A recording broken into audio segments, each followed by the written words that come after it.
Halo, Assalamualaikum warahmatullahi wabarakatuh. Selamat sore, selamat datang di channel Bukan Petani Milenial. Pada kesempatan sore kali ini saya akan mengajak rekan-rekan semua untuk melihat tanaman jagung yang sudah saya tanam sekitar 2 minggu yang lalu. Tanam periode ini termasuk taking risk atau ambil resiko ya, karena udah bulan Juli, Agustus, ini kan udah mulai memasuki musim kemarau, tapi saya malah nekat untuk tanam jagung.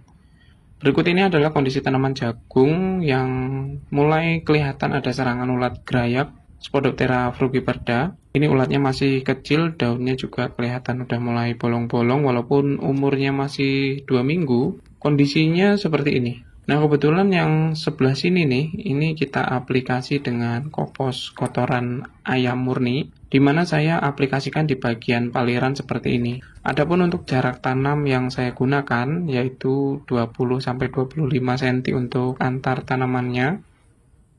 Sedangkan untuk jarak antar barisnya ini berkisar antara 60-70 cm. Karena satu jengkalan jari saya ini sekitar 22 ya, seperti ini. Ini udah umur 14 hari. Untuk kondisi daunnya, rata-rata jumlah daunnya itu ada 6-7 helai. Sebelumnya lahan ini saya tanami singkong. Nah, untuk tumpukan bekas batang singkongnya saya taruh di pinggir ya.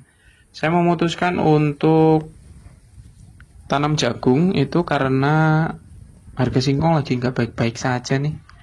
Kemudian untuk kondisi gulmanya ini juga sudah mulai tumbuh dan berkecambah ya, minggu depan atau tepatnya di umur 3 minggu ini mulai akan saya aplikasi herbisida. Tentu saja menggunakan herbisida selektif khusus tanaman jagung. Untuk kondisi serangan ulat grayaknya ini rata ya. Jadi kondisinya daunnya pada bolong-bolong seperti ini nih. Rencananya nanti akan saya aplikasi menggunakan insektisida. Biasanya kita pakai emamectin benzoat atau emasel merek dagangnya. Itu juga nanti akan saya kasih juga insektisida sistemik Vertera, di mana Vertera ini kandungannya sama seperti Prevaton, yaitu kalau nggak salah chlorantraniliprol. Karena kondisi tanamannya seperti ini nih, banyak serangan ulat grayaknya. Lebih kecil.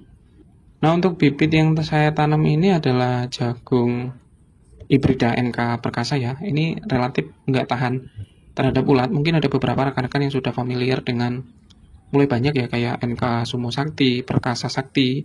Itu salah satu hasil bioteknologi atau tanaman GMO, di mana tanamannya ini bisa tahan terhadap aplikasi herbisida. Tapi kemungkinan juga infonya dari beberapa petani menyatakan itu juga tahan terhadap serangan hama, terutama ulat grayak. Tapi saya belum pernah coba dan saya belum tahu apakah benar atau nanti mungkin bisa kita amati. Kondisinya sebenarnya relatif seragam ya untuk pertumbuhannya, cuma ini serangan ulatnya cukup banyak di semua bagian karena ulatnya udah mulai menyerang di umur 1 minggu sampai dengan fase generatif. Nah, ini kebetulan mendung ya, karena kemarin habis hujan, alhamdulillah. Dan besok rencananya akan saya lakukan pemupukan pas di umur 2 minggu. Sebenarnya agak telat, tapi pasnya itu 10-14 hari setelah tanam. Ini tanahnya lembab, dimana tadi bisa dibentuk bola ya. Dan sampai dalam ini masih lembab juga, walaupun sudah mulai musim kemarau, tidak ada hujan, permukaan tanahnya biasanya kering, tapi di dalam itu masih relatif lembab nih. Buktinya kita juga masih bisa bentuk bola yang bagian dalam. Jumlah daunnya itu kisaran ada 1, 2, 3, 4, 5, 6, 7, 5 sampai 7 helai. Karena umurnya sudah 2 minggu atau 14 hari sejak tanam. Begitupun juga dengan kondisi gulmanya. Ini jenis daun lebar atau babandotan. Udah mulai tumbuh ya di umur 3 minggu nanti atau minggu depan tepatnya. Ini akan saya aplikasi herbisida yang sudah saya sampaikan tadi. Mungkin bisa memakai beberapa herbisida selektif khusus jagung ya. Ada seperti merek Ayabas, kemudian Convey, Alamor, dan macam-macam lah yang ada di toko pertanian karena banyak pilihannya, disesuaikan dengan harganya saja. Adapun untuk luasan yang saya tanamin jagung ini sekitar, kalau bahasa Jawanya 1/4 sewolon ya, atau 3/8. Nah ini juga yang di paliran ini gulmanya juga mulai berkecambah, tumbuh minggu depan pas umur 3 minggu ini pas untuk di aplikasi herbisida. Untuk periode kemarau ini saya memang tanam di bagian paliran ya. Nanti setelah berjalannya waktu karena akibat erosi kemudian kita juga lama-lama itu rata ya, yang paliran ini nanti akan rata dengan yang bedengan, walaupun sebelumnya yang bedengan itu lebih tinggi dibandingkan yang paliran.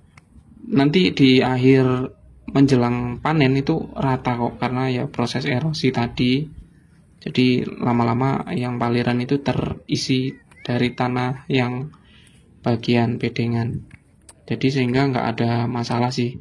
Karena sebelumnya saya sudah amati yang di periode kemarau di paliran itu tingkat kelembabannya lebih terjaga dibandingkan yang ditanam di bedengan. Nah kebetulan pas ngambil video ini saya bareng bocil-bocil ya. Jadi agak rewel pas ngambil videonya. Apa bapak lo ngambil video? Yuk sana, yuk sana. Ya udah sana, ayo. Ya sana, jalan ayo, jalan. Ya Allah.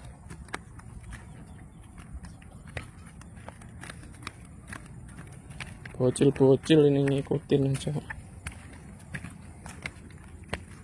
Ya demikian tadi adalah kondisi tanaman jagung yang saya nekat tanam di periode musim kemarau. Semoga nanti berhasil. Terima kasih atas perhatian rekan-rekan semua yang sudah bersedia nonton. Atas perhatiannya saya ucapkan terima kasih.